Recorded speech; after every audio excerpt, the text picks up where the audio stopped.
Alright, so I'm here in my room. My computer is on in front of me. I've got my microphone set up. There's a notepad open with some notes about my podcast. It's time to rewind. It looks like it's on the 42nd scene of Memento that starts in black and white at 86 minutes and 23 seconds, with Leonard talking on the phone about his condition and flipping over a Polaroid of himself, and ends at 89 minutes and 59 seconds, with Leonard asking about what drug dealer? Hang on.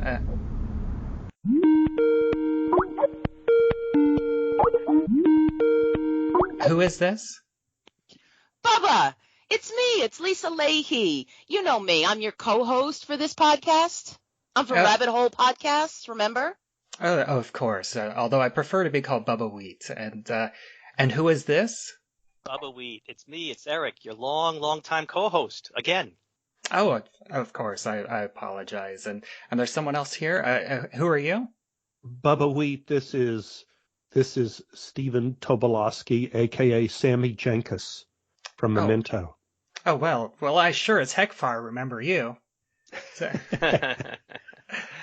So yeah, this is fantastic to have you join us here today. And so, before we jump into the scene, we just wanted to spend a little bit of time talking about your memories about Memento and filming it and how all of that went. Yeah, it was remarkable. I guess I'll start off with getting the script. They sent me the script for Memento, and you do a movie podcast. You know how long most first draft movie scripts are that you get? Yeah, I think the kind of the standard is like 1 page per minute of screen time. You got it. So basically 120 pages for a first draft is normal, and then the producer tried to whittle that down to 100 pages, maybe even 99, 98. So I get the script for Memento, and I'm making this number up, but it's somewhere between 300 and 400 pages.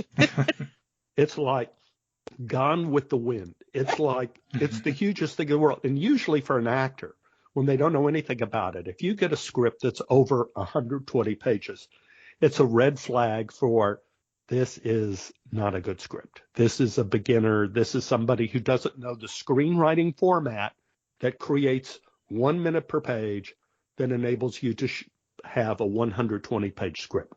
Mm-hmm. So I wasn't doing anything at the time, so I said, okay, I'll read the damn script. So I go up to my bedroom, and I open up to Scarlett O'Hara Tara, and I'm starting to read this script, and I get about halfway through. I've been reading for a couple of hours, and I've read about 120 pages, and my wife comes in the room, and I close the script and throw it across the room. And she said, terrible.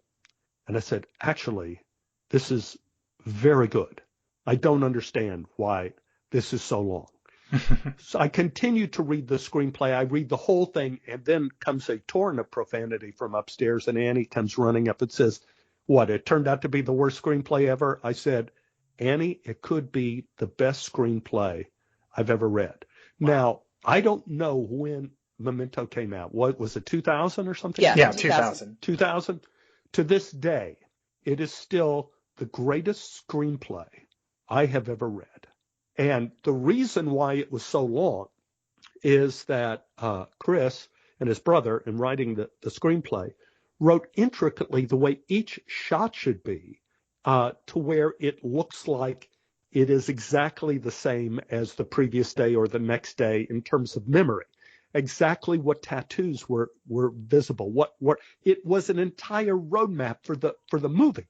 So I called my agent and I said, I have to meet Chris Nolan on this. I have to meet him about this script. Have to. Must. So they set up an appointment because there isn't a whole lot for Sammy Jankis to read in the script unless you're reading the scene with the, what is it, the psych, where they're giving me electroshock to see if I'm faking it or not. Mm-hmm. You remember those scenes? Yes. Those are black and white scenes, I think. Yes, they are. So I go in and I see Chris, and Chris is all kind of laughing, and he says, well, Stephen, I'm so glad you like the screenplay, but there's not really a lot we could read for Sammy Jankis. I said, I'm not going to read for Sammy Jankis. I said, when people read this screenplay, everybody is going to want to be in this show. It's the best damn thing I've ever read. What I'm saying is this. Out of everybody you're seeing that's going to read for Sammy Jankis, I am the only one, I bet, who's actually had amnesia. And Chris said, huh? Have a seat. So sat down and I explained what happened to me. And that is I had a kidney stone. And I went to Cedars-Sinai to have it removed. And they tried an experimental drug on me, in which I'm a big guy. I'm like 6'3". I'm 200 pounds or so.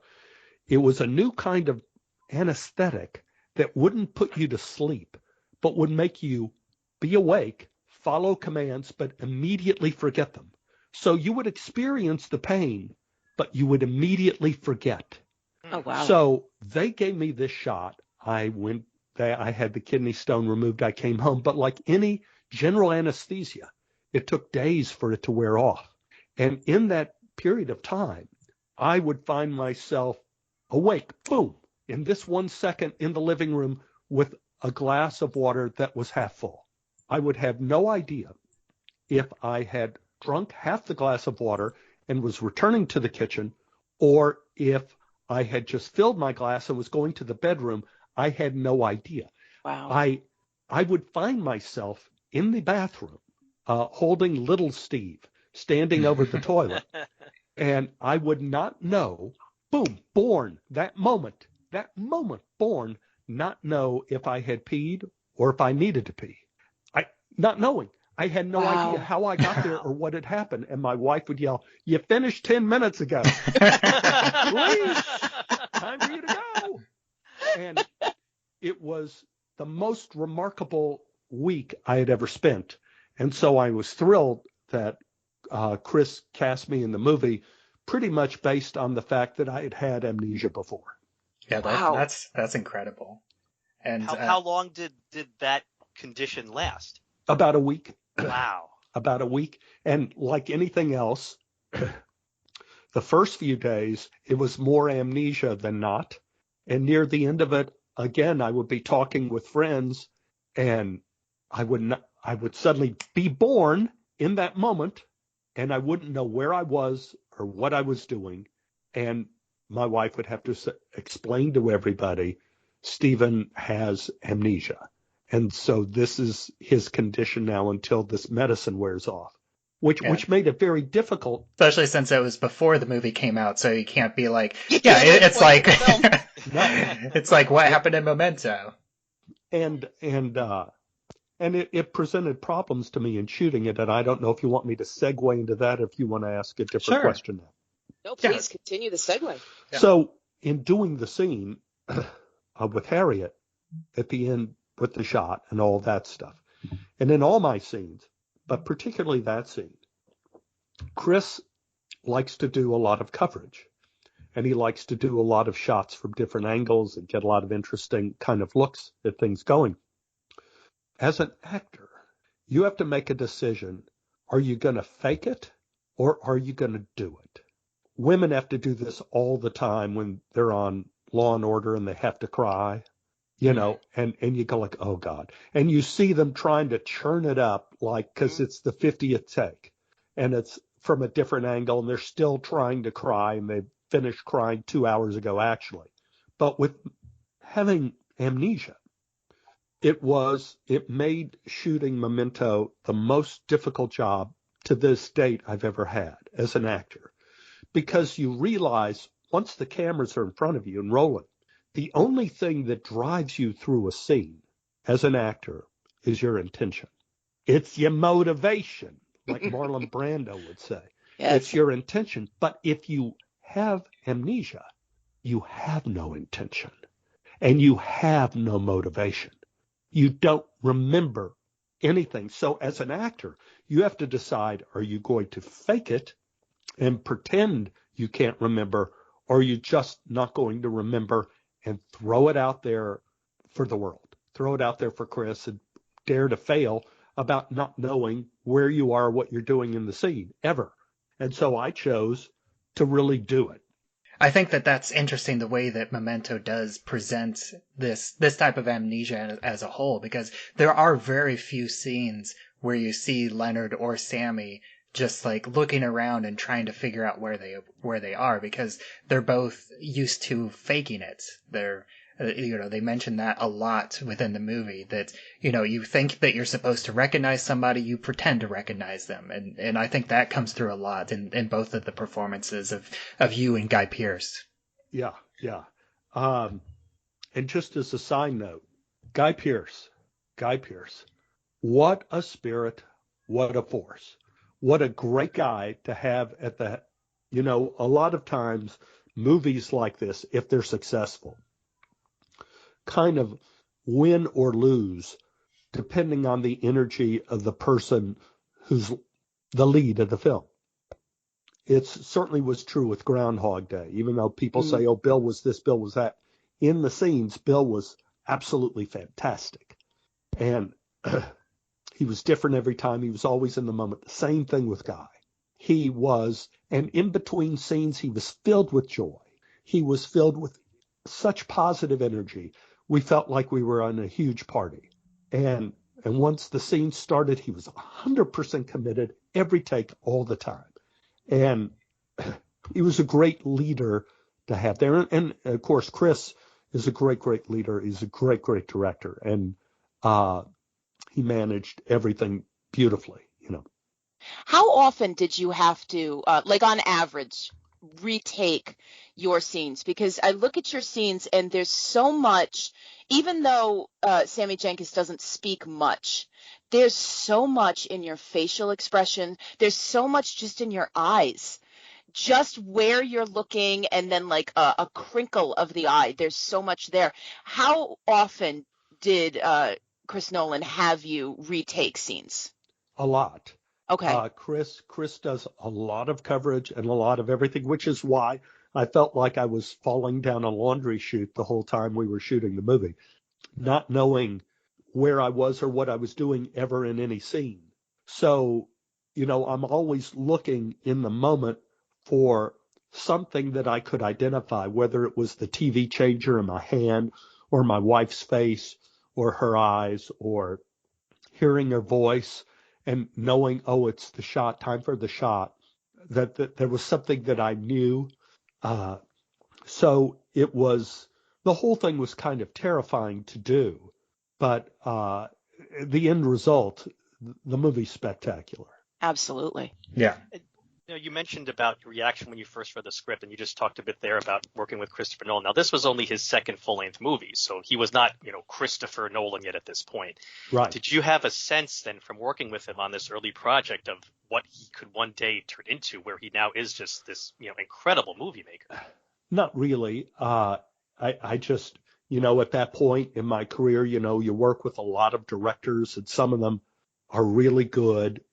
And some of them are young up-and-comers like Chris that are really good. Some are like TV directors that have kind of graduated to film. They're kind of by-the-book kind of people.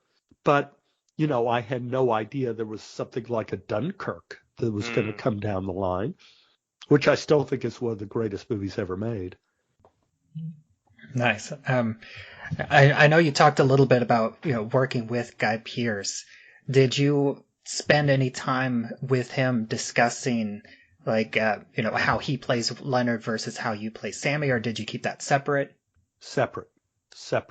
And I think that's an important thing I think I learned early in my career is don't talk to people about your process.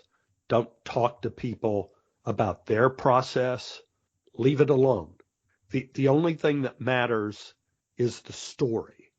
Mm-hmm. And if you're going to do something that's related to the story that involves that person, you could let them know, I'm thinking about something here now, but don't ever talk about process, because then you end up standing outside yourself and you end up watching yourself perform, which is the worst thing in the world.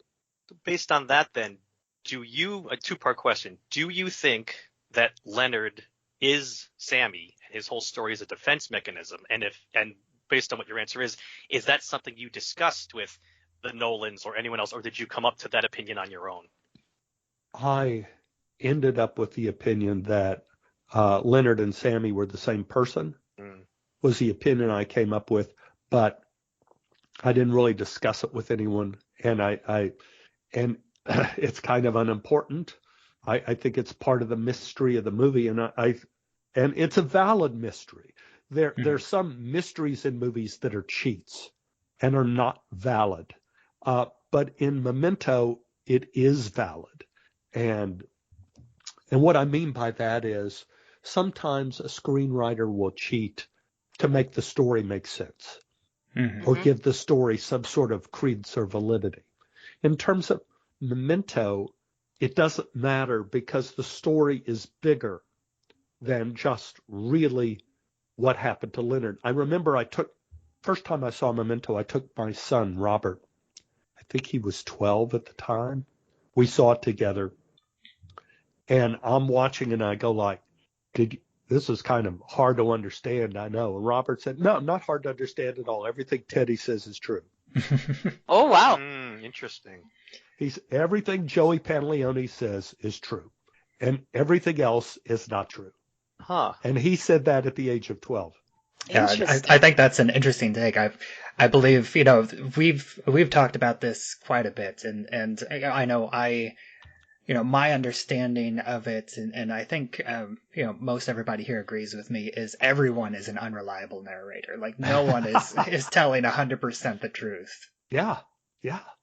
I think that's what makes narrative so fascinating. I'm an English teacher. I've said it before. So my whole life is stories in any context, whether they're told verbally, whether it's on print, whether it's on screen, whether it's a piece of art, whatever it is. But my favorite thing is ambiguity. And exactly what you said, where the answer doesn't matter. Like to bring up Christopher Nolan's Inception. Like that end scene and the fact that so many people have asked him, does the top fall? He says it doesn't matter. Who cares? He can tell. I can argue both ways to that. And I've had students argue with me. It's like, well, it does or it doesn't. And I'm like, I don't care. It's the only story where I am so happy not knowing because it doesn't matter. And I think with Memento, this idea of what the quote right answer actually is doesn't matter because it's the journey and it's thinking beyond the boundaries of this story, whether we're talking about Jonathan Nolan's text or the film's text. You have to think now, okay, where has Leonard been before this movie and where does Leonard go after the movie? Because now that Teddy's not with us anymore, there's no one to handle him. And now he's really just out in the open and can go after whatever John G or James G he wants. And it's not a matter of whether he is or isn't Sammy Jankis. It's here's what this guy does in order to live. And this is the experience, the snapshot we get. And it's one of the reasons it's one of my absolute top favorite movies. Yeah, I'm just sitting over here nodding my head violently, yes. Yeah, that doesn't always carry in the podcast form. As in going into the weeds a little bit as an English teacher, one of my favorite writers of all time is George Eliot. Oh, sure.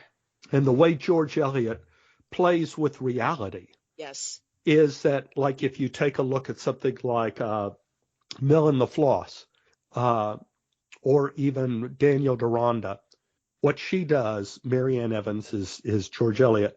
What George Eliot does is the first impression you get of a particular character makes a powerful impression on you.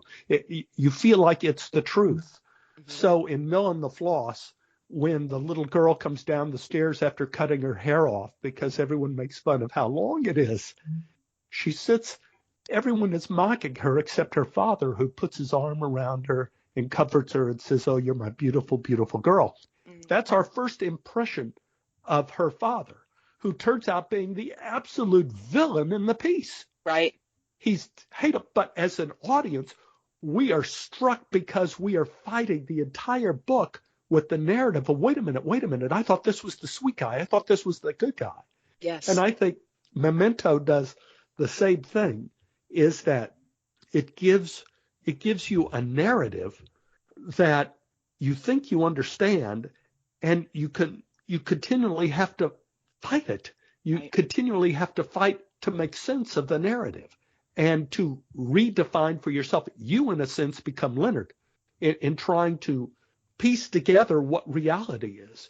And that's one of the brilliant things this movie does, which I can't think of any other movie that really does it in such an artful way. I agree. Some movies try to do it in a kind of expository way of where you get different versions of the same story, and then you have to reconnoiter what's going on. But it's not emotionally driven. But in Memento, it's emotionally driven to where you have to go like, wait a minute, now I have to redefine my terms as to where I am in this movie. And very few movies could do that. Absolutely. Yeah. It reminds me, real quick, I'm sorry, guys. I'm on my literary rabbit hole. There's a quote in Ken Kesey's One Flew Over the Cuckoo's Nest, and it's like on page 3. And Chief Bromden says, it's the truth, even if it didn't really happen. And it's one of my favorite quotes ever, because I'm very much in this Alice in Wonderland, American Gods. Like, there's a reality beyond our perception that if the right door just opened, we could get through and experience it. And my students are probably nodding their heads right now listening to this, because I'm going to make them listen to this. But I say it so much. Like, I love this idea where truth is perception. So there is no real truth. And so what you were just saying is there is no truth. It's the emotion. It's how do you feel in the moment in that 1 second that matters. And I love that that's the stuff you were talking about. Thank you. Yeah. And I also love that, like you mentioned, the first impressions, because, in this movie, your first impressions really change, because you think of Leonard as being, this insurance investigator wearing, a nice, fairly nice suit. And then you find out that that's not even his suit that he's wearing, and he becomes more of a villain as you watch the movie. And Natalie seems like she's very helpful, and then she turns into more of a villain. And Teddy, it's like, it seems like he's the villain, and then he becomes more of a friend to Leonard as you go through. And then he also kind of comes back around in a bit more shades of gray towards the end. So he's, not really a hero, but he's not, the type of character that's deserved to get killed in the opening scene. Right. And I think people really have a tough time with that adjustment. Like, they can adjust with somebody they trust betraying them. They're kind of like, oh, this is terrible. But to find out that they've trusted somebody who in the beginning, like, this person's a villain, and then at the end, you find out this person is actually doing good things. They go, no, he still was shady. They can't get away from this idea of, no, this person was a villain. They like to hold on to that. Numerous students who are like, nope, still hate Teddy. I don't care what he says. And I love that your 12-year-old was like, nope, he's been telling the truth from the beginning. I love that. And then there are a few questions too about this specific scene that in the movie that we're here today.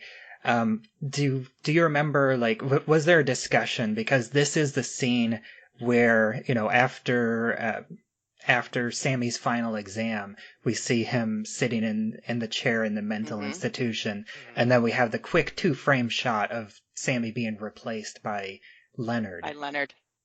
Was that, do you remember how that was presented in the script, or how it was presented during filming? Chris said, I'm not really sure what we want to do here. He says, so I want to just shoot various options, because we may not have you in this mental home at the end, and we may just have Leonard in the home at the end, or we may have just you at the home at the end, or we may switch. We don't know. So we just shot several different versions, and he picked, the way he wanted to tell the story. That one, as I recall, was one that was the most of a toss-up, as to how he wanted to cap that off. But if you take a look at a lot of his movies, he always has a scene near the end where there is some sort of meeting of generations, the older generation and the new generation, some sort of cryptic little beat at the end of a lot of his movies that's multi-generational, and you go like, oh, what is this?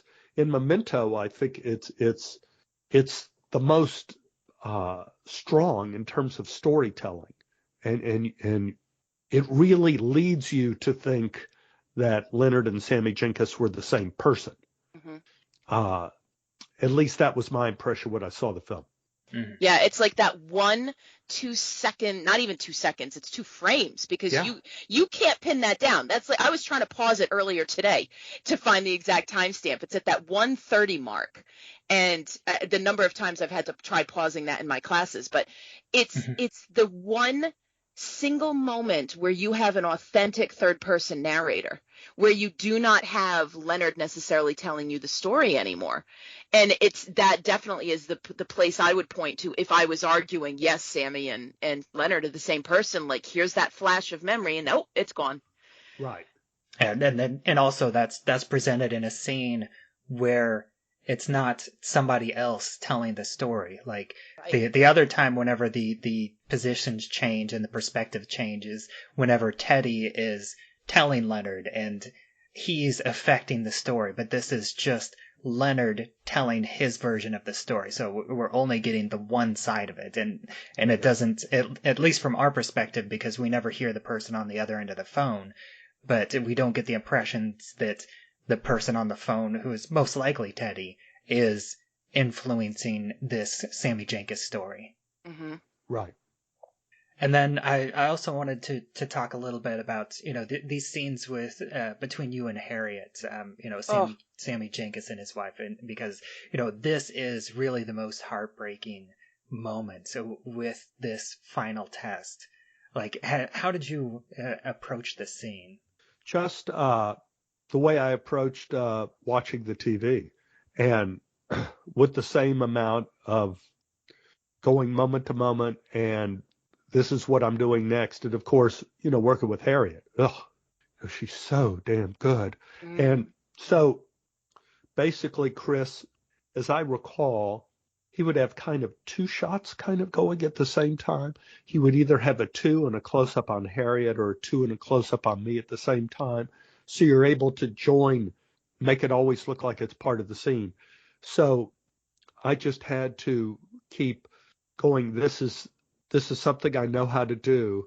And there's a part of me that's so desperate to find me again, to do something that's right and to get the approval from her eyes, which she always gave. But at the same time, as I gave her another shot and another shot and another shot, it was like her realization that I would kill her. And there was nothing, it wasn't a fake, or whatever. It was terrifying. And I thought again, it killed me watching the scene. And yeah, it's like she has this look of, this terror in her eyes, but also this slight understanding. Like she's finally understanding that this is real, but it's too late. And you almost think that there's also a little bit of sadness for what she's putting Sammy through, because she's realizing that he's succeeding in this test, but she's failing. For the scene to work, it requires one person to be completely aware, which is Harriet, and one person like me that every day is tabula rasa. Every moment is you're just being born again in that moment, like I was with the drug, with the kidney stone. Like every moment is like moment 1 of you on earth. And it has to have just no spin to it. It just has to be almost neutral and like, oh, this is the next thing I'm doing. This is the next thing I'm doing, without any judgment on it or value on it. It has to be blank. And she has to really carry the consequence of the scene, both for herself and for me. And now going back to what you said before about using the facial expressions and the body language in there, after you give her the last shot before she fades away, there's a close-up of you where your facial expression is clearly different than it was earlier in the scene, that there might be some sort of recognition that something is off, but maybe you don't know quite what it is. Can you I mean, I know this is asking a lot to remember from something from almost 25 years ago, but do you remember, like, you know, when you got to that part of the scene, what the thought process was of tweaking the facial expression to put a little bit of doubt in the mind of the viewer of, is Sammy just a little bit, is Sammy faking or is this real? Again, that's all Chris. Okay. That Chris did a lot of coverage. And so he had a lot of choices.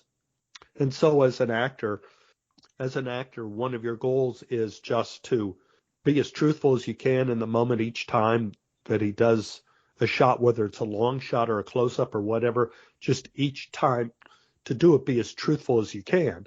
And you're always affected by the process. It's always difficult when you do a lot of takes to get back to square one because you've been affected by the last take you did and the 3 takes before that. So you have to get to a point where it's neutral. So I'm sure that there were plenty of choices that Chris had, especially in the real close-ups of me, to where he could pick something that, this is a little different. But that's all Chris, and that's all Chris's eye and his sensibility. That's so It wasn't fascinating. me. That's so fascinating you say that, Eric, because I noticed it too. There was like a little eye crinkle. And I was like, oh, is he feeling that guilt? Right? Because in the beginning of the sequence, you've got Leonard saying you feel guilty. You have no idea why. And I wondered the same thing, if that was you, Stephen, like coming up with, I feel something. I feel guilty, but I'm not sure why. But that's so interesting that that's what came up in editing. Yeah. And like I said, you'll have some people, like on Groundhog Day, Harold Ramis, Bill and I had scenes where we had one take, one print, move on. With Chris, that isn't what you do. With Chris, you have multiple takes, and now we're going to change the camera and do multiple takes and multiple takes. So you become very much, there's no way as an actor, at least for me, you could be bigger than the scene. The scene always ends up being bigger than you. And you end up always trying to get back to one, finding that place where one is, but it's impossible to really get back to one when you do a lot of takes. It is, which is beneficial in a Chris movie. Do you remember if this scene was filmed in one day? Oh yeah, we shot the Harriet scene in one day. Okay. But the difficult thing was if you look at the script was probably, I want to say, maybe 2/3 of a page of nothing, of just description. There were no lines. There was nothing there. All that was kind of made up in the moment. And, with Leonard coming to the door. And so it's another thing, having to improvise when you can't remember anything. That becomes even more difficult to do. And so, we would do a take and Chris would suggest, well, maybe say this, maybe, because there was nothing really written out except a description of that scene, as I recall. There may have been a line somewhere, but not what we ended up shooting. That was tough. That reminds me of the earlier scene with you and with Sammy Jankis and his wife. Whenever, he did something wrong and she kind of has this breakdown, and in the commentary he mentions that, that there was not, like you said, there was nothing in the script, that was all improvised. And, Right. And I know, like, as a viewer, it's, you get the emotion, but you also don't really understand what's going on because there's not enough, information given to us. It's just, something about someone calling and, her getting upset just over the information. And I think that's kind of fascinating to see come through. Yeah. It's very interesting. If you take a look, everybody thinks that there was a ton of improvisation in Groundhog Day. There was almost none. And in Memento, you would think like, well, there's probably no improvisation or very little because so much of it is bound in the narrative of the script. But it's not true. There was tons of improvisation in Memento. So you never can tell. There are two different realms that you have to be familiar with as an actor. Do you have a preference for one or the other as an actor with your process? No, a lot of it depends on the director and what you're shooting and what you're used to doing. Comedy requires a lot of precision and a lot of clarity. So if you're doing a comedy and generally you have a script, it's good because then everybody knows what the rules are and what the game plan is, because you don't want to be in a mess. And if you're in a drama, well, I know, like, for example, the 2 or 3 Law and Orders I did, boy, you cannot improvise a comma. I mean, everything has to be exactly the way it's written. Everything has to be exact. And so you just have to be aware as an actor of which kind of bag of skills or whatever you have to bring that particular day. Yeah, and I know we've brought up Groundhog Day quite a bit, and I think that's fantastic because I designed this podcast as kind of a time loop podcast, and I'm covering Memento, and most people are not going to say that this is a time loop movie, but I almost look at it as like a reverse Groundhog Day, where Leonard is the one that's being reset, and everybody else around him is the Bill Murray character that's dealing with this one person that's stuck in a time loop, and they keep resetting every 10 to 15 minutes. Yeah, and so much of it is, what story do you as the audience believe? And that's what the movie sort of asks, like, what is your take on the reality of what's happening here? And it alters through the movie. That's because the movie is so good. Your opinion of things change in the movie, and you end up in this place where I think they want you to be, and that is, reality is really a kind of, is it a mutable thing? It's changeable depending upon what you were able to see and what you were able to know, and if whatever limitations you have on your ability to see and know, your view of reality will be different. All right. Well, thank you so much for joining us. It has been an absolute pleasure. I'm so thankful for you to be so generous with your time, especially with you being sick today. Yes.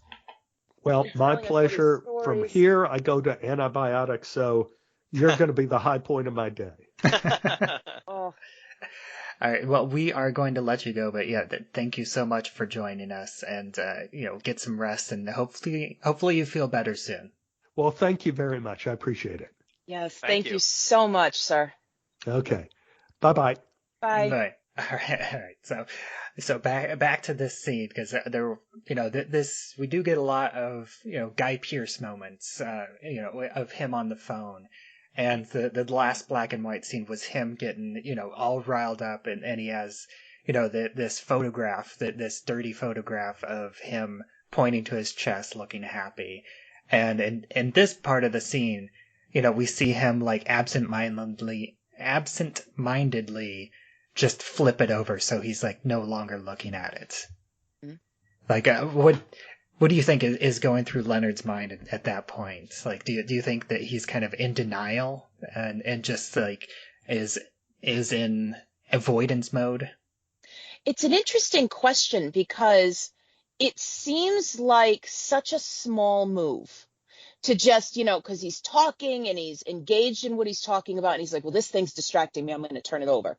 Or is it, this is a moment that I don't remember, and the fact that I don't remember makes me angry, I'm going to flip it over?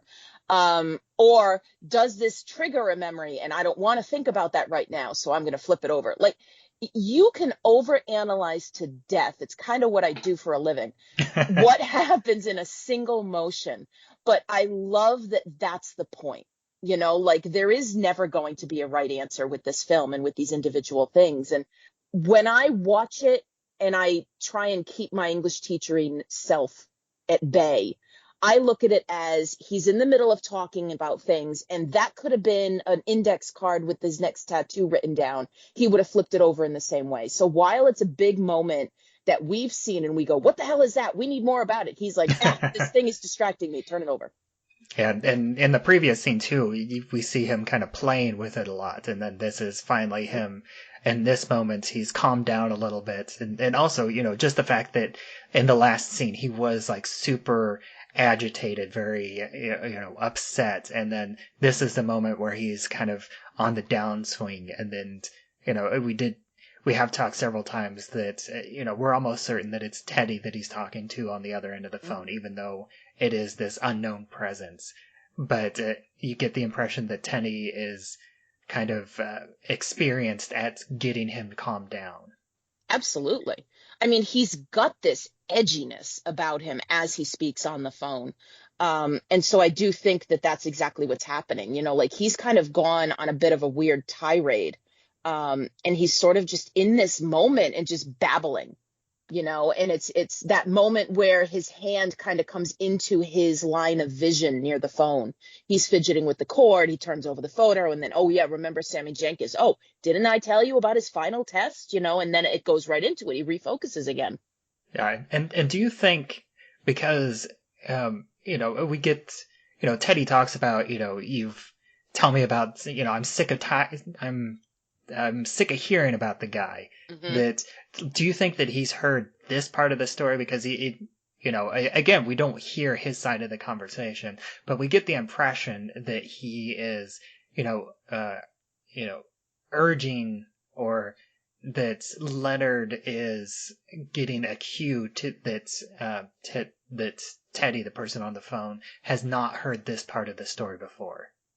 It's an interesting point. So like when Teddy is telling Leonard, sorry, I'm just shifting in my chair, so I don't know if my sound is coming in and out. When Teddy is telling Leonard, oh, I'm sick of hearing about the guy, that's in a color scene. So if we think about the chronology of the actual story and the linear plot here, that's way after this point. And so this is a situation when, yes, I do think that Leonard has told the story more than once. I don't know if he's gotten this far because Teddy in that color moment cuts Leonard off. So there could be times when Leonard doesn't get this far, and there could be situations where, depending on the emotional state of whomever he's with, he doesn't get this far because they cut him off.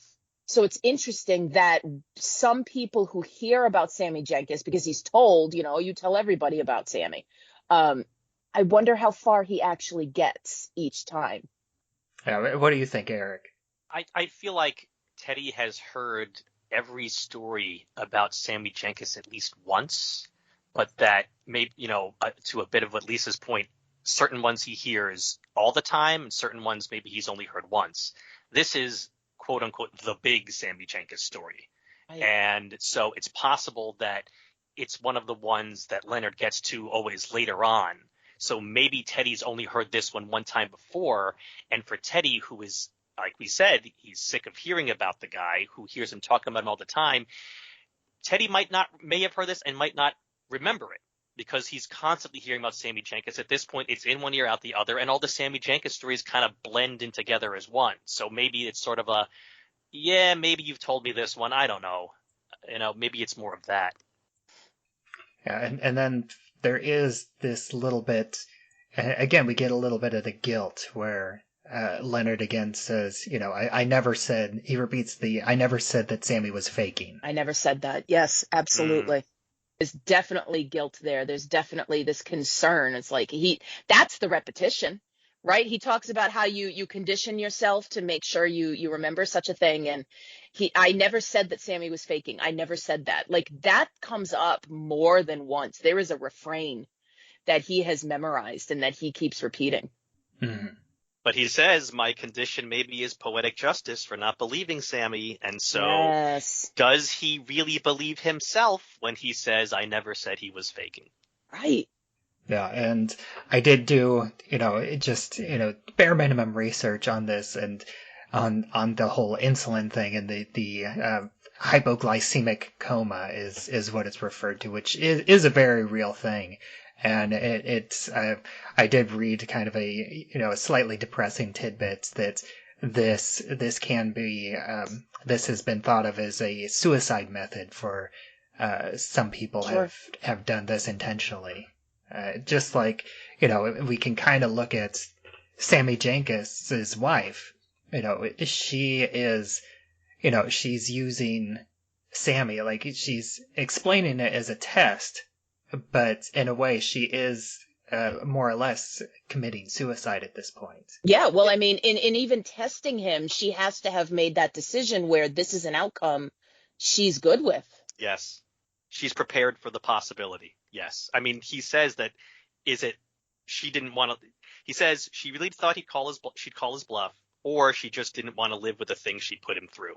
Yep. And so she's just, at a point where if I've been wrong and he's not faking it and this is real and he really can't get this out of it, my God, what have I done to him? Look at the things I've made him do just because I couldn't deal with the possibility that this is all true. So if this is really the case, I'm so guilty about what I've done, then I don't, I need to, it's just time for me to go. And I'm prepared for that to be the case if he really is not faking it. Yeah, and then really the kind of the last note that I have is I do like how this, this whole scene wraps up with, the callback to the previous scene, and we see how much that, even the person on the phone kind of loses track of how much of like where Leonard's memory is whenever he brings back the drug dealer. And Leonard has gotten into this Sammy Jankis mode that he's completely forgotten about the previous discussion. So he's like, what drug dealer? Yes. And again, this is the beauty of the editing of this.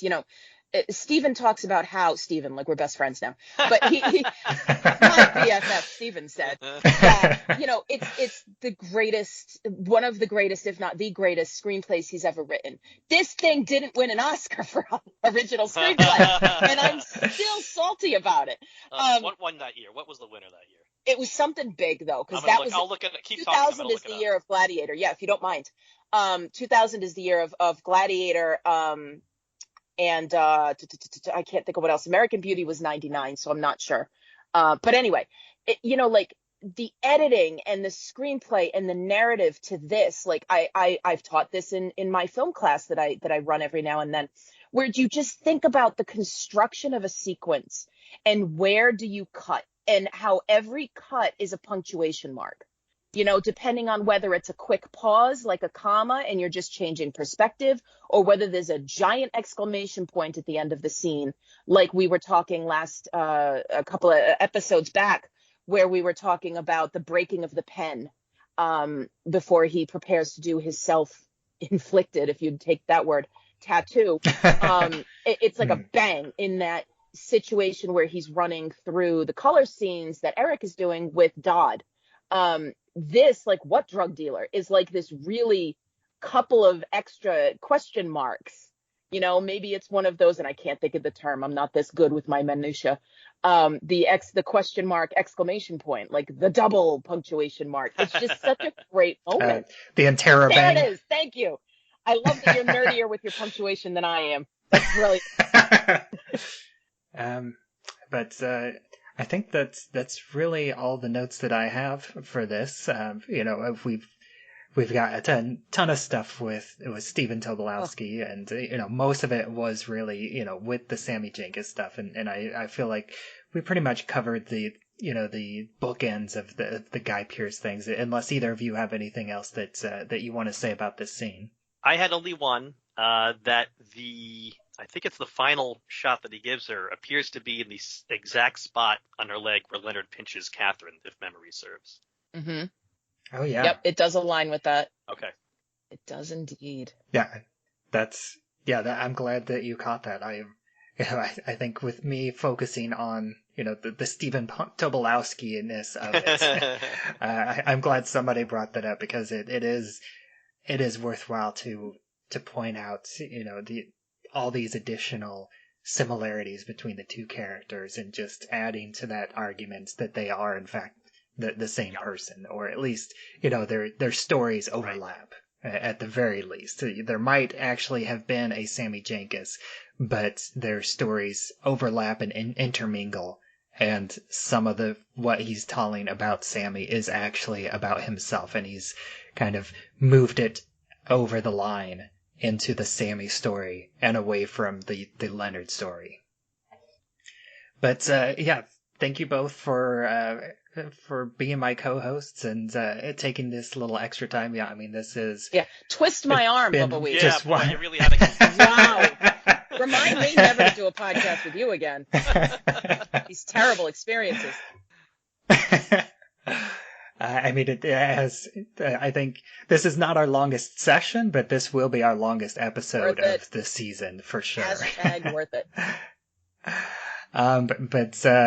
Yeah, I think it's a good place to end it. And, as always, I am Bubbawheat, and you can find me on Twitter where I'm at Bubbawheat. And you can find this show, It's Time to Rewind, on Anchor.fm, as well as anywhere else that you listen to podcasts. We also have a Facebook group.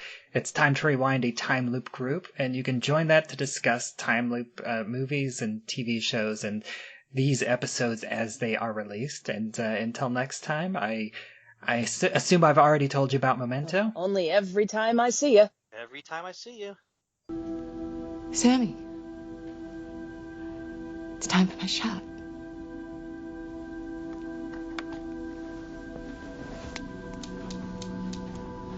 It won't hurt.